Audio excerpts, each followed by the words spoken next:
And I'm going to share my screen, so you should be able to see how to pitch. That is the topic of tonight's lecture. Let me just bring this over here. And so there are a few questions to ask yourself before diving into a pitch. And first and foremost is, who is your audience? So who are you going to be presenting to? How much do they know about the topic, the business idea, whatever it is that you're pitching them on? And I'm going to frame the conversation tonight about getting you all ready for, give me a second, there we go, for the Georgetown Entrepreneurship Challenge in a couple of weeks. So we had our first GEC pitch competition yesterday with the Law Center, and it was all via Zoom. So a couple pro tips with that. First and foremost is you're going to actually record a 5-minute video on your own, and then in the pitch competition we'll play that 5-minute video, and you can do it via Zoom. We had a couple of folks like stand up with a screen behind them and present to it. I will say this, the worst participants were the ones who had no slides whatsoever and just kind of talked at the camera. So I highly encourage you to put together a few basic kind of Google slides or PowerPoint slides about what is the business idea, and we'll get in later in the presentation kind of about what's a good structure or format as you're telling the story about your business idea. And I also wanted to share, can you guys see this presentation prep checklist? Okay, cool. So this I have uploaded in the Google Drive. There's some resources. Cody did a great job with the green check. There are some resources in the shared folder, including this. And these are just kind of great questions to ask yourself before any presentation. So how much time do you have? For the GEC challenge, you've got a 5-minute video and then 5 minutes of Q&A, which will just be kind of via Zoom like this. Everybody will have their own computer screen. Will you have a handheld or mic? You're going to have your headphones, so make sure you test your headphones and the technology beforehand. I would presume all of you are going to be doing Zoom calls and classes before we get to the GEC event. How many people will be in the room for that? There'll probably be 4 or 5 judges, 1 moderator, and potentially other students, potentially no other students. For the Entrepreneurship Challenge, you're not required to be there for 2.5 hours and listen to all the other pitches. You can if you want to. The requirement is that you're there for kind of your 15-minute block, and I'd recommend joining about 5 minutes before, just to make sure you can get in there and everything works. I don't think there'll be any additional background. The audience will know who you are. They'll understand that you're a student entrepreneur, and they are not at all familiar with the subject matter. So you will need to assume in the videos and presentations that you're giving for your business ideas that they have no idea whatsoever what you're talking about. They don't know what the problem is or why this is a good solution. So you'll want to cover those things in your presentation. And in terms of what motivates the group, honestly, the judges are there because they want to help support you as student entrepreneurs. You know, they're all busy, successful business people who, many of whom are now forced to hibernate in their own homes and are excited to be able to join a Zoom for 2.5 hours and listen to 10 different student entrepreneur pitches. And one of your goals should be that at the end of the night, they remember what it is you pitched and that you passed the roommate or the spouse test, and they're able to tell somebody else about your business idea after hearing 9 other pitches that night. So again, what's your key message you want to communicate? Your ultimate goal for the Georgetown Entrepreneurship Challenge is you can win up to $10,000. So if you're one of the top 6 undergrad pitches, you'll immediately win $1,000 and then advance to the finals on April 7th, where you'll pitch again for a chance to win up to $10,000. I mean, this is real money that can help you with kind of furthering your business idea. And think about too, if they only remember one thing about your pitch, what do you want them to remember? All right. So far, the only one thing that I remember from this class is how awesome Kate's dog is. All right. So having something that stands out and is memorable, kind of like a purple cow, which we'll also talk about in a minute. Cool. All right. So the rule of 3. Human brains cannot really remember more than 3 things. So don't have 7 or 8 different things you're doing. Don't make it disjointed and all over the place. Focus on 3 things. And communication is 93% nonverbal. So the words you choose to say, either in your video or in the Q&A, are not the main message being communicated. The tone of voice you use and what you do with your body language is really important. And it can communicate a lot to create confidence, to make sure that people know you're paying attention, your ability to make eye contact, even just, and we'll get into some examples, I guess, of different kind of video conferencing body language, good practices and not so good practices. Like as you look at this lady and all the different reactions she's doing, you can tell the emotion she's feeling in different photos. And you want to also, as you're going through the Q&A section of the pitch competition, read the judge's body language to see when are they like leaning in and like trying to read more and really excited, and when are they kind of looking at their phone, sending a text message, and then adjust your answers and communication based on how much attention they're paying. So if somebody wants to unmute themselves now, what emotion are these people feeling?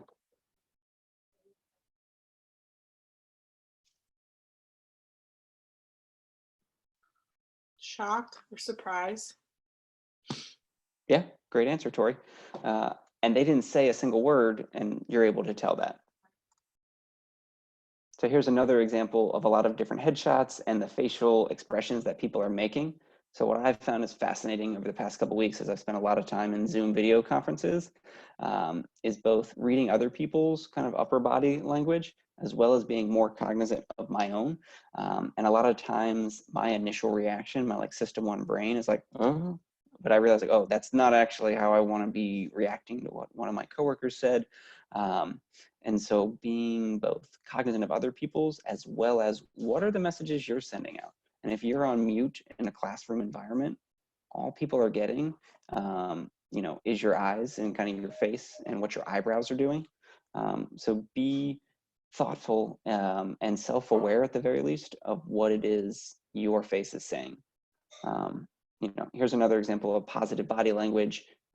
When you go into you know, a video presentation, you want to make sure you look good. You know, put on a shirt with a collar, put on a nice outfit, and make sure your hair looks good. You can even check it in the mirror or in the video camera screen, I should say. And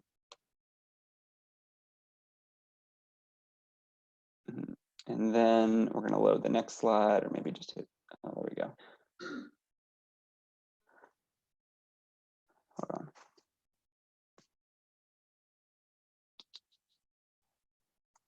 Let's see what we got here. Give it a second.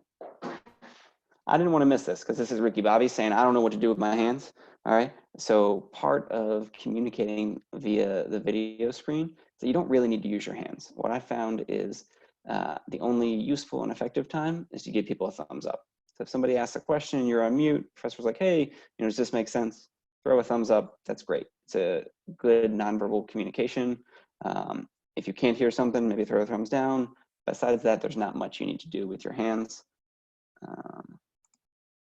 The next slide here was about making eye contact and aiming to have about 2/3 of the time that you're in the room be kind of looking at the camera, making eye contact. I have the benefit of a second monitor where I'm looking at and I have the slides here, but I'm trying to bounce back and spend most of my time looking at all of you. And so like I very deliberately moved the kind of gallery view over to my main computer monitor so that I can look at you all as I'm teaching. Let's see if this is going to work again. You can also read people's eyes, and if their eyebrows go up, they're interested, they're excited. Sounds like they could be serious buyers.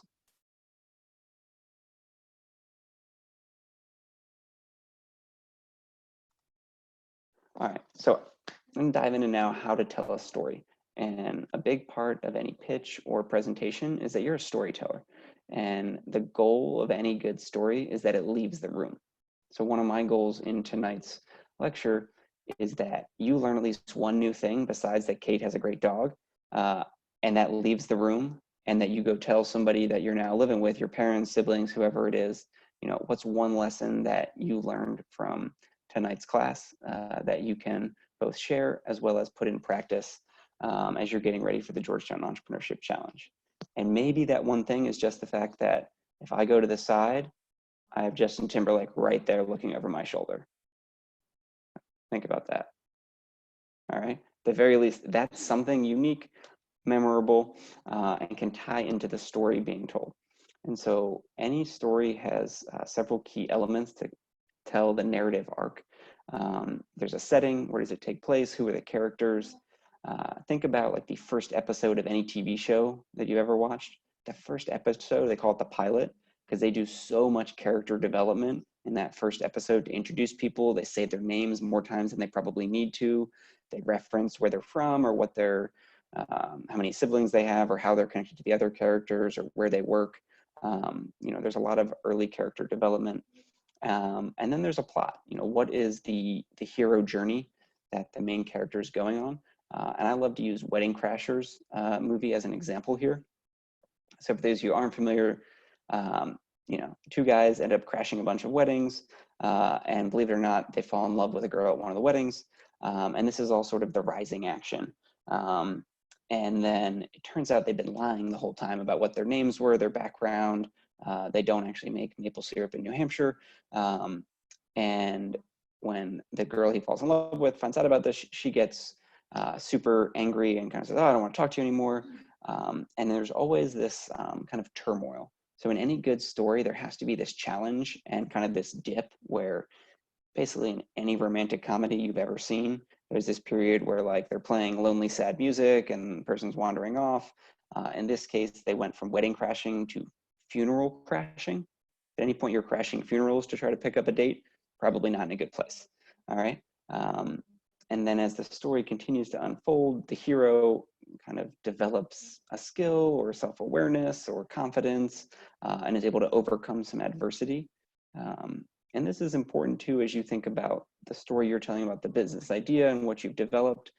The judges want to hear about your experience, your entrepreneurial journey. You know, you can talk about the fact that you're taking this class and you've been developing 10 new ideas every week.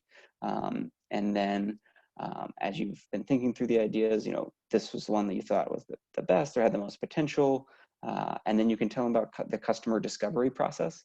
I strongly encourage all of you in your video pitches to talk about the hypotheses you had before the customer discovery process, and then highlighting what it is you learned from talking to actual customers, how that changed your perspective on the problem, how it also changed your perspective and beliefs about the solution. And maybe the first solution you had isn't actually the best one. Anytime you can pivot or kind of make a change to your business model canvas, you know, that can tie in nicely to the story that you want to tell to the judges about how you're going along this kind of entrepreneurial journey that is sometimes a roller coaster up and down. And then ultimately, at the end of the story, you want to have a happy ending, you know, and be excited about where you are, what you've learned, talk about, you know, what your next steps are. I encourage you for the Georgetown Entrepreneurship Challenge to tell the judges what you would do with $1,000. And you should absolutely have a slide at the end that's your ask. And, you know, your ask is to, you know, give us the highest score possible so that we can advance to the finals. You know, if we win $1,000 today, here's what we're going to do with it. Maybe it's a digital marketing campaign. Maybe it's developing the first prototype or version of your product or service. Whatever it might be, think thoughtfully about what it is you'll be able to do with the prize money. And so I touched on this earlier, your goal when telling the story is that it passes the roommate or the spouse test. So when someone's laying in bed that night, they heard 10 pitches via Zoom, how are you going to be memorable? What are they going to remember about your pitch? And it's not going to be a 2-paragraph response they're going to tell somebody. It's going to be 1 sentence. It might even be like 5 words, you know, like one of the Georgetown law students that pitched yesterday said, we're the Uber Eats for marijuana delivery in Massachusetts. That's pretty straightforward. I understand what that is. The guy that won, Chop Corp, is a nonprofit helping military veterans start food businesses and acquire culinary skills. Okay. There was, and I'm just like, this is literally 1 day later. I can't even remember what all the other pitches were or what they were about, who their customer was, what problem they were solving. So it's really important that at the beginning of your pitch, you spend some time communicating about the problem and why it's important. So do you all remember in kindergarten when you play telephone, kind of sit in a circle, you whisper something in somebody's ear, it goes to somebody else's? That is, in today's society, word of mouth marketing. All right, this is how ideas spread, and it's not necessarily everybody sitting in a classroom. It's a lot more on social media and over email and text, and however people choose to communicate. This is how ideas spread. And it's important that you don't make your idea or your problem solution so complicated that people can't share it. You know, I mentioned at the beginning, the goal of telling a story is that it leaves the room. All right, not just have to leave the room, you have to be prepared for some of the words or verbs or whatever it is to change and evolve as the story is shared. Speaking of evolution, the business model canvas that we worked on earlier this semester, that's something that can be evolving on a daily, if not weekly basis as you're working on your business idea. You can share a screenshot of your business model canvas in your video presentation if you want. You can also talk about the fact that, you know, I'm now on my 5th or 6th version of the business model canvas based on how many times we've iterated and sort of filled in these 9 boxes in pencil with our initial hypotheses. And as we've learned things from customer discovery interviews, you know, we've been able to adapt and sort of erase or change what we think part of the business is going to be. And hopefully the top isn't cut off for you. It says, you know, I conducted 77 customer discovery interviews. My hypothesis was X, Y, and Z. I learned A, B, and C. That's a really powerful and important point of the pitches that you'll be giving next week, or in 2 weeks, I should say, because the judges know that like these aren't full-fledged venture-backed businesses that are going to go raise millions of dollars. Like oftentimes your traction is going to be the number of strangers you've talked to about it. And I had a couple folks too ask about the customer discovery questions and assignment. You know, the original assignment was to have 10 completed by tonight's class. Obviously with the transition to the virtual learning environment, a lot of people moving, we decided to move that back and be due by next week's class. And we will have a running tally in the 10 ideas Google Sheet for the whole semester. So as I promised before break, whoever completes the most customer discovery interviews in the class is going to get an A, guaranteed. So that's something to be working towards. It also means your idea will be even better based on getting more and more feedback and asking questions from folks. You can do the customer discovery interviews via Zoom or Google Hangouts or FaceTime. Whenever possible, have the video component. You just learn a lot more, as we talked about, with the being able to see the body language of the people you're asking questions about. You don't have to go into a large crowded area. And, you know, now to do it, if you have to do things over email or text message or putting together a survey, you can do that if you need to, but I want to be upfront that it's not as effective for the customer discovery process as like actually having, at the very least, a phone conversation and being able to ask a lot of open-ended questions.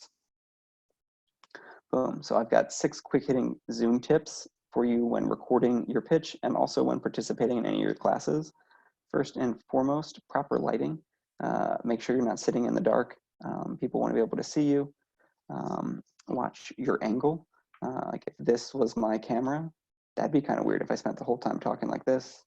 I've also been meeting with somebody who keeps talking like this. I don't know why their face is this close to the camera, or do they not see the fact that I can't even see their eyes, but like not a good angle.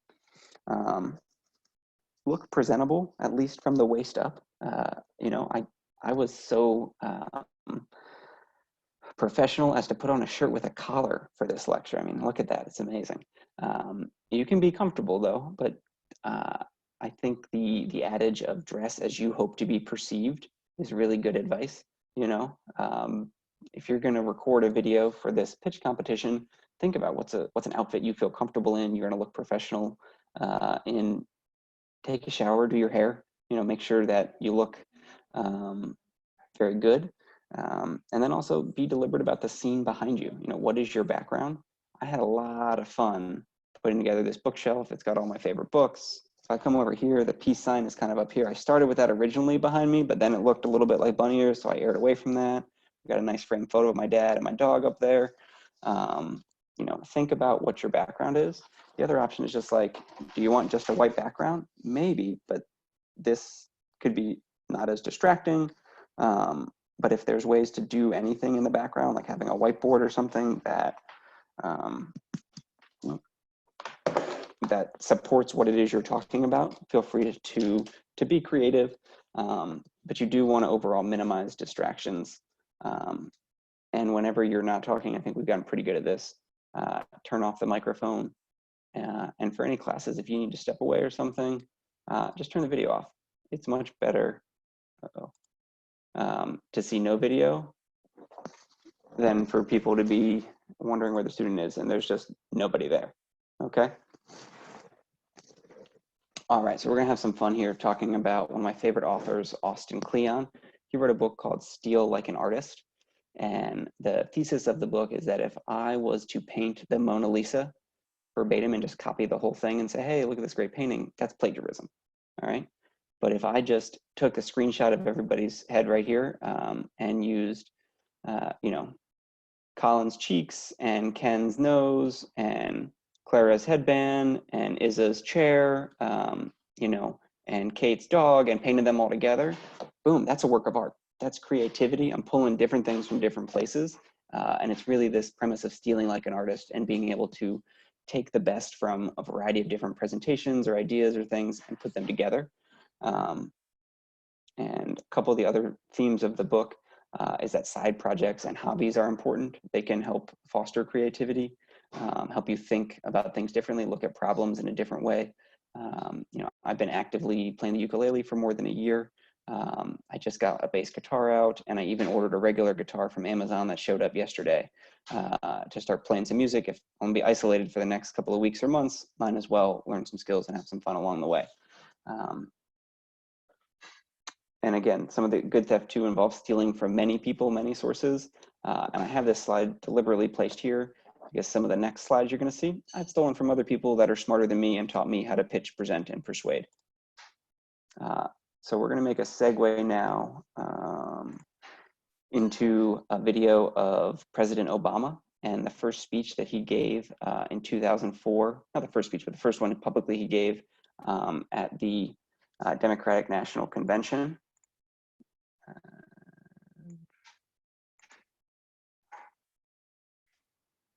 Can you all either give the thumbs up or check the box? Can you see this? Does this look good? Can you also hear it? Okay.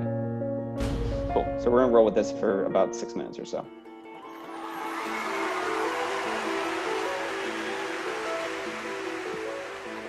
Barack Obama in 2004 was totally unknown. People were saying, I don't know who this guy is. I wonder why they picked him. He had this reputation as a bit of an upstart, as sort of a young, rising figure in the party, but no one knew who this guy was. This was his chance to introduce himself to people. Tonight is a particular honor for me because, let's face it, my presence on this stage is pretty unlikely. My father was a foreign student, born and raised in a small village in Kenya. What makes a great political speech is if you can somehow fold your story into this larger American story. The next thing he says is about his mother's family. His grandfather fought in World War II. He used the GI Bill. They settled in Kansas, so white people could say, he's just like us. My parents shared not only an improbable love, they shared an abiding faith in the possibilities of this nation. I stand here knowing that my story is part of the larger American story, that I owe a debt to all of those who came before me, and that in no other country on earth is my story even possible. Going into this speech, we've had 4 years of George Bush, and we felt as a country like we've grown further apart. 2004 was very much a divisive partisan race. Obama's speech is in some ways an antidote to that. Alongside our famous individualism, there's another ingredient in the American saga, a belief that we're all connected as one people. If there's a child on the south side of Chicago who can't read, that matters to me even if it's not my child. If there's a senior citizen somewhere who can't pay for their prescription drugs and having to choose between medicine and the rent, that makes my life poorer even if it's not my grandparent. It is that fundamental belief, I am my brother's keeper, I am my sister's keeper, that makes this country work. E pluribus unum, out of many, one. He gives a speech that presages his entire political message of 2008, which is this sort of post-partisan argument. Now, even as we speak, there are those who are preparing to divide us. The spin masters, the negative ad peddlers, who embrace the politics of anything goes. Well, I say to them tonight, there is not a liberal America and a conservative America. There is the United States of America. Obama was born with two great gifts. One is his mind, and the other is his ability to speak to large groups of people. There are three things that Obama does that really makes that speech effective. He wants concrete detail. He likes story, and he loves antithesis, the use of repetition in structure to show contrast. There is not a liberal America or a conservative America. There is one America. There is not a black America and a white America and Latino America and Asian America. There's the United States of America. The pundits like to slice and dice our country into red states and blue states, but I've got news for them too. We worship an awesome God in the blue states, and we don't like federal agents poking around in our libraries in the red states. We coach Little League in the blue states, and yes, we've got some gay friends in the red states. We are one people, all of us pledging allegiance to the Stars and Stripes, all of us defending the United States of America. The way he uses his hands, he actually points a lot and does a lot of this, and a lot of this, and a lot of that. In doing so, he gives off this sense of energy. I am new. I'm someone who is dynamic. And he doesn't do that so much anymore. He's a little more solemn and reserved when he gives speeches today, but I think it's more reflective of his office. In the end, that's what this election is about. Do we participate in a politics of cynicism, or do we participate in a politics of hope? It's the hope of slaves sitting around a fire singing freedom songs. The hope of immigrants setting out for distant shores. The hope of a young naval lieutenant bravely patrolling the Mekong Delta. The hope of a mill worker's son who dares to defy the odds. The hope of a skinny kid with a funny name who believes that America has a place for him too. Hope in the face of difficulty. Hope in the face of uncertainty. The audacity of hope. His appearance at that convention, which was the best speech of the convention, better than John Kerry's, was electrifying, and without it, he wouldn't be president. I think sincerity means a lot. There are people who, when they speak the truth as they see it, and they're very effective doing that. I believe this country will reclaim its promise, and out of this long political darkness, a brighter day will come. Thank you very much, everybody. God bless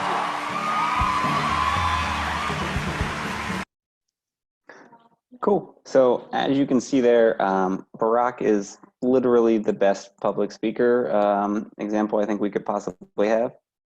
Let me pull this over here. And what he really touches on is this concept of the self, us, now framework. So the story of self, about his origin story, where he's from, the story of us with the, there's not a red America and a blue America, there's the United States of America. And then now, how do you create a sense of urgency in your story? And so I want to encourage all of you as you're developing your pitches. Obviously, you have your own story, the story of self. What have you learned? Why is this a problem that's important to you that you want to solve? And then what is the story of us? How do you get the judges or the people that you're pitching and presenting to feel like they're a part of the story as well? And I think to get that third circle of the now, the sense of urgency, you really want to hammer home that you want to be selected as a finalist for this and highlight what you can do with that $1,000 of prize money.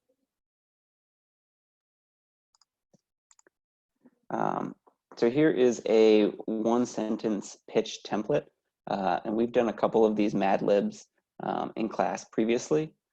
I'm going to leave it up here for a minute or two, and ask for, I'm going to say 2 volunteers to kind of fill in this Mad Lib with the idea that you're working on, and kind of give that quick elevator pitch on, you know, our products or service helps define who your customer segment is, what's the jobs to be done, what job is, you know, being accomplished with your product or service by reducing what's the customer pain point, what's the headache, the thing that they're really struggling with, you know, and increasing what is the customer gaining, you know, highlight one of the biggest benefits of your solution, and then finish by saying, unlike, what are some of your competitors' value proposition? What's the other solution they're doing?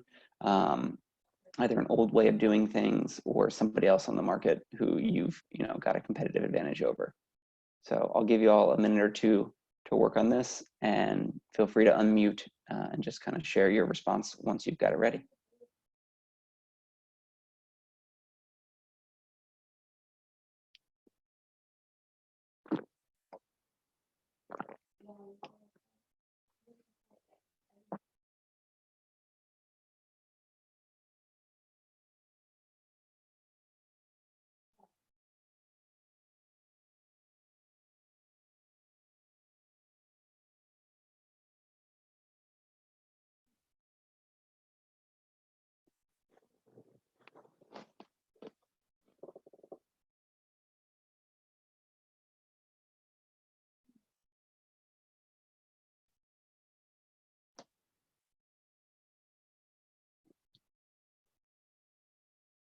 Does anybody have one put together they want to share with the class?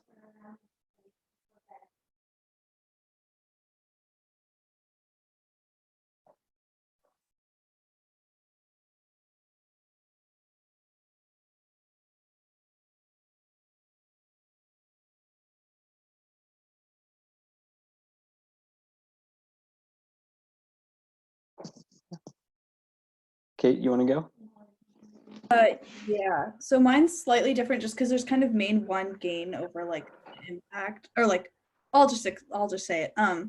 Basically our cups help eco-conscious college students who want to lessen their environmental impact by reducing plastic waste and increasing like biodegradability, unlike red Solo cups, which can't be effectively recycled. Great. Tell me more about the increasing biodegradability. Yeah, that was kind of off the top of my head. Basically, my idea that I'm planning on working on is like a red Solo cup, but it's biodegradable. Okay. So it would just kind of be like, it's pretty much a red Solo cup, just like it has less of an environmental impact. So it's more of a pain reducer than any sort of big like gain creator.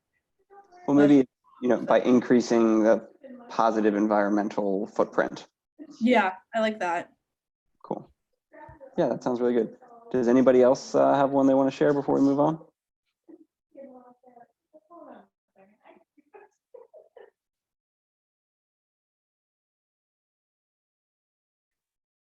All right.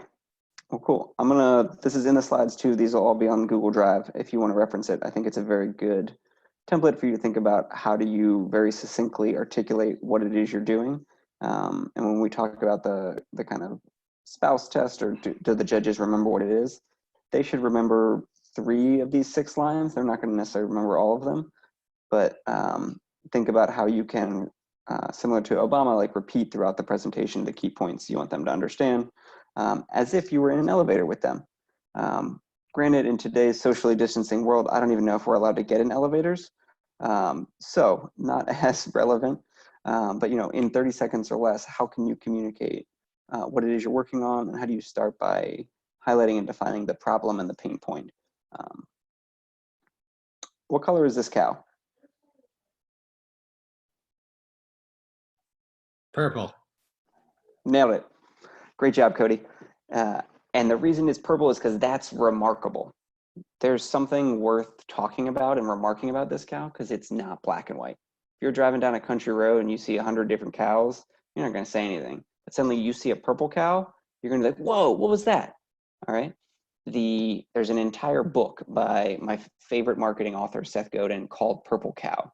And it's all about how to develop ideas and projects in ways that make them remarkable, so that people want to talk about them and they want to share the thing that's different. Like, I'm not excited this is a cow. I'm excited it's purple. You know, so what is your key differentiator in the thing you're building that makes people want to talk about it? All right. I'm going to try something here, and I'm prepared for it to fail miserably, but I'm going to tell you a series of cow-related jokes. And I'm not even going to wait for answers, so we're just going to see how it goes. So what do you call a cow with no legs? It's ground beef. But if a cow only had 2 legs, then it'd be lean beef. Some cows, though, they don't produce milk. So if you find a cow that doesn't produce any milk, you might see it around Halloween because it's a milk dud. And then cows, actually, so there's a set of cows that give birth. And I'm curious, I don't know if you know that after a cow gives birth, it's actually decaffeinated. And then, you know, if you go by a farm and you see a cow and it sneezes, that might happen because it has so much mucus. All right. And I'm going to build on this by saying you can spell moo, cow, with your mouth. And when cows live together, they're in a cowmunity. Boom. That's my series of cow-related stand-up jokes. If nothing else, maybe that's the purple cow that makes it out of tonight's lecture. Because you're like, yeah, I can't believe my professor told me like 8 straight cow jokes. Okay. So perfect segue here into relationships are based on communication and trust. And so you want to make sure as you're building relationships with individuals, people you're presenting or pitching to, the judges here, but really any relationships you want to strengthen in your life, you need to be communicating both ways, and there needs to be trust with one another that if you say you're going to do something, you're going to do it, and that you're also not going to do anything distrustworthy to abuse that trust. So the ancient Greeks were really good at persuasion and being orators and public speaking. And they basically had 3, again, the rule of 3 different ways to appeal with logos, ethos, and pathos. So logos is an appeal to logic. This is something I often default to. I was a math computer science major. My brain thinks very logical, like if something doesn't make sense, why would we do it? And if I tell you that this is logically why it makes sense, of course we're going to do it. However, human beings are not rational actors. We are very irrational, and there are a lot of things that you can do when you're presenting or pitching something to evoke emotion. And really the third appeal there to pathos, which is a way of convincing someone based on an emotional appeal. And this is particularly effective when you begin your presentation in the first 30 seconds with either a personal story to evoke emotion, or a problem that you ask a question that directs the audience's attention to think about that problem and pain point and to not feel very good about it. And oftentimes, if you can get people to oscillate from a very high, happy, blissful emotion to a very low, painful, uncomfortable emotion, if you go back and forth a couple times, a lot of brain chemicals are released that can impact the way they think and the way they hear the rest of your presentation. And I'll share one of the best examples of kind of opening a pitch that I ever heard was from Brandon Anderson, who's a Georgetown alum. He went through the House and Incubator at a company called Raheem AI. And he would open his presentation with the story of his partner. And he said, you know, when I was 15, I fell in love with my best friend. It was rare, unapologetic, deep love. And when I was 22, my partner was stopped by a routine traffic stop in Oklahoma, and he was shot and killed. Boom, I just got all of the chemicals. The idea about like he loved this person, it was, you know, his best friend, and then he was killed. And because that happened in a routine traffic stop, he created a company, Raheem AI, that's a Facebook chatbot that allows anybody who has an interaction with the police to report it, whether it was positive, neutral, or negative. You can share that interaction. They aggregate the data. They sell the information to municipalities and police offices. And I use it just as an example of how to have a hook when you start your presentation, something that's going to get people to lean in and be like, whoa, hold on, what did she just say? Tell me more. Like I saw it happen firsthand yesterday. when one of the law students said, we're the Uber Eats for delivering marijuana. Everyone was like, wait, what? Did I hear that right? Okay, tell me more. I'm interested. All right, so you want to, early on in your presentation, find a way to get a hook so that people pay attention. And there's still plenty of time in the middle of the presentation to focus on the logos and the stats, the numbers, how big of a market size is it? What's your profit margin going to be? Many people, want to see the finances and understand, hey, how much does it cost you to make one widget or one bracelet? How much are you going to sell that for? However, you also need to, throughout the presentation, touch back on both the pathos and ethos as well. And a lot of the ethos comes through in how you communicate, what your body language is, your tone of voice. And you want to make sure that what your body's saying matches the words coming out of your mouth.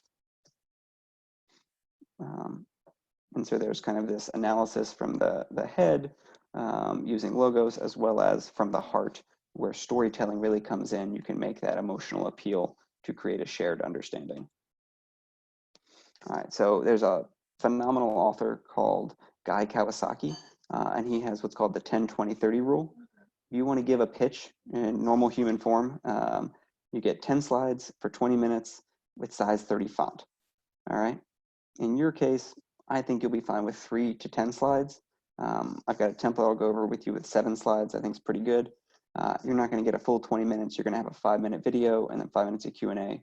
And as a rule of thumb for any in-person presentation, take the oldest person in the audience, divide their age by 2, and that's the smallest font size you're allowed to use. So if somebody 60 years old is going to be there, 30 font, nothing smaller. If it's only going to be people 30 or younger, all right, maybe you can get smaller to 15, but I would honestly never even go below 18 or even 24. The goal of presentation slides is not to tell everything about your presentation. It's to have pictures and graphics and a few words that support what it is you're saying. This is a bad example of a good slide. It's a good example of what the template order of your presentation could be, because there's not an easy way to communicate that in photos. So the first slide should begin with the problem or the opportunity. What's the pain point that you're solving? And you can then speak to a personal or emotional story or anecdote on that slide. So people need to know that this is a problem that needs to be solved, and they need to know why you care about it before they're going to care about it. If you go up there very monotone and straight-faced and just share some numbers and facts, they're not going to be invested in the pitch. They're not going to want to help you solve it. They're not going to want to give you $1,000 to go build your solution. So you got to hook them in on the first slide. The second slide is about what's your value proposition or solution. What have you created or are planning to create? Talk about the features, which means we have these benefits. And then get into the business model. And between the second and third slides, it's a great place to talk about the number of customer discovery interviews you've done, how many people you've talked to, what your original hypotheses are, highlight what you learned as a result. And then you want to have a competitive analysis slide. And there's usually 2 different ways to do this. One is like an XY axis with 2 variables. And you kind of put the competitor logos on there, and then, oh, yours is always up on the top right because it's the best thing. Great. The other option is kind of a grid with 5 company logos or whatever across the top, and then 3 to 5 variables along the side. And believe it or not, the competitors are going to have a couple green checks and definitely red X's. And then your company is going to have all green checks. All right, so one of those 2 should definitely be included. And if anybody ever asks you who are your competitors and you say, we don't have any competitors, wrong answer, terrible response. I'm going to immediately stop believing what you're saying because everybody has a competitor. All right, it might not be the exact same type of company or tech solution, but somebody else is solving this problem today.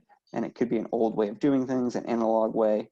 But don't ever be so naive as to say there are no competitors. And then on the team slide, you can put your headshot, throw a Georgetown logo, what your major is, if you have any other team members working with you, if you have any advisors. And then for the 6th slide, this is where you can optionally put traction. If you've sold anything, definitely talk about it. If you've generated any revenue, that's great. Or if it's just customer discovery interviews, talk about that again here. Here's what we learned from all the interviews we did. And then finally finish with an ask slide, kind of breaking down what you would do with $1,000 if you were selected as a finalist. So some questions to be prepared for from judges. They might ask, who is your customer? How are you going to make money? How many customer interviews have you done? What pain point are you solving? Whenever you get asked a question during the Q&A, smile and nod and say, oh, that's a great question. I appreciate you asking that question. You're giving your brain 5 seconds to think about anything intelligent to say, okay? Even if you know the answer right away, don't jump in. If they're still asking the question, don't try to cut them off. We do want you to be succinct and answer quickly because there's only 5 minutes for the Q&A.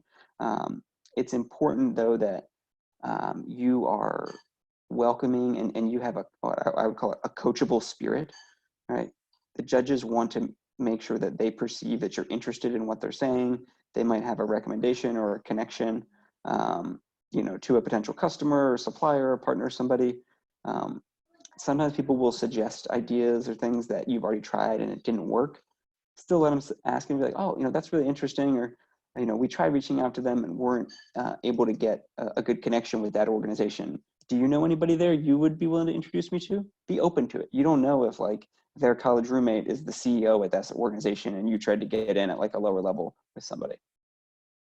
So again, when in doubt, smile and nod and say, oh, I appreciate that question. So you were born to win.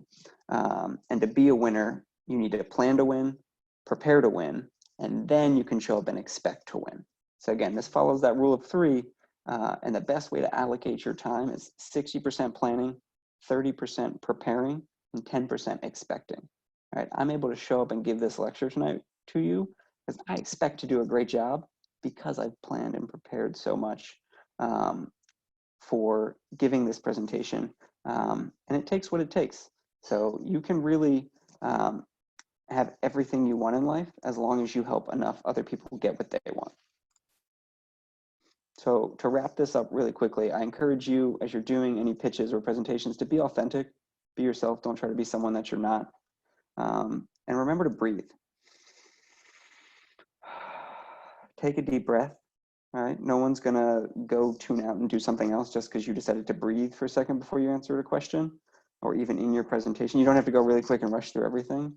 Take a breath, and always have an ask. And so my ask for you as we wrap up tonight's lecture is to, 1, practice your pitches together. If anybody wants to practice their pitch with me, feel free to shoot me an email. I'm around. I'm in hibernation, isolation, social distancing mode here at my apartment. I'd be happy to watch your pitch either live or even if you want to share the video with me before you submit it officially. And I believe it's going to be due at 3 o'clock Eastern time for the day you're pitching. So if you give me at least 24 hours, I promise you I can watch the 5-minute video, give you any feedback if you want that before you go into the event.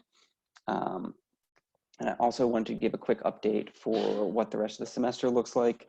I sent emails to everybody today just to kind of go over the expectations. Any assignment that was due this week, you got a 1-week extension to next Wednesday in case you didn't get your 10 ideas in, or your strengths for the Clifton Strengths Assessment. I definitely do want to see all of those submitted by next Wednesday at 8, because next week's class, we're going to adjust the kind of weekly plan for the rest of the semester. Next week, we're going to go over the strengths, and Zoom actually has some breakout groups that we can do so that folks can talk about their strengths with other people who have the same strengths. And you may have seen that my #1 strength is individualization, which also means I really want to tailor this to what your individual strengths are and make it as beneficial as possible. And then last but not least, we have the book report assignments. I'd originally planned to have the last 2 weeks of class be in-person presentations where you do book reports. I don't think that's the most effective use of this synchronous time when we've got 50 minutes together. So I'm just going to have everybody by April 23rd submit a 5-minute book report presentation video, and also a 1 to 2 page kind of book report executive summary of the book. What did you learn? And look at it this way of, you don't have to read 16 books for this class, you only have to read 1, and then you get to learn from other people in 5 minutes or less, or 1 or 2 pages, what were the key takeaways or lessons from that book. And I think that's all that I wanted to cover before we wrap up and end tonight's class. I just want to say thanks again for everybody joining remotely. This is going to be a new teaching and learning environment, so I appreciate your time and attention. I'm really grateful for it. And does anybody have any questions, and or does anybody want to share one thing that they learned or a part of tonight's story that's going to leave the room? Yeah. Victoria?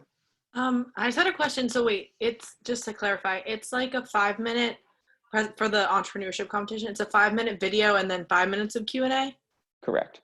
Okay, and then do we like, if we're in a group, are we all 3 on there? Yeah. So I think Okay. you'll figure out a way to like have the slides and then have all 3 of you on there, and you can kind of take turns talking over different slides.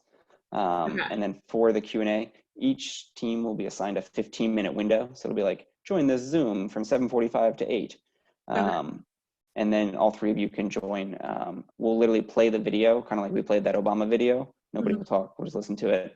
And then you'll have 5 minutes of Q&A and then 5 minutes of buffer for the judges to put their scores in. Gotcha. Okay.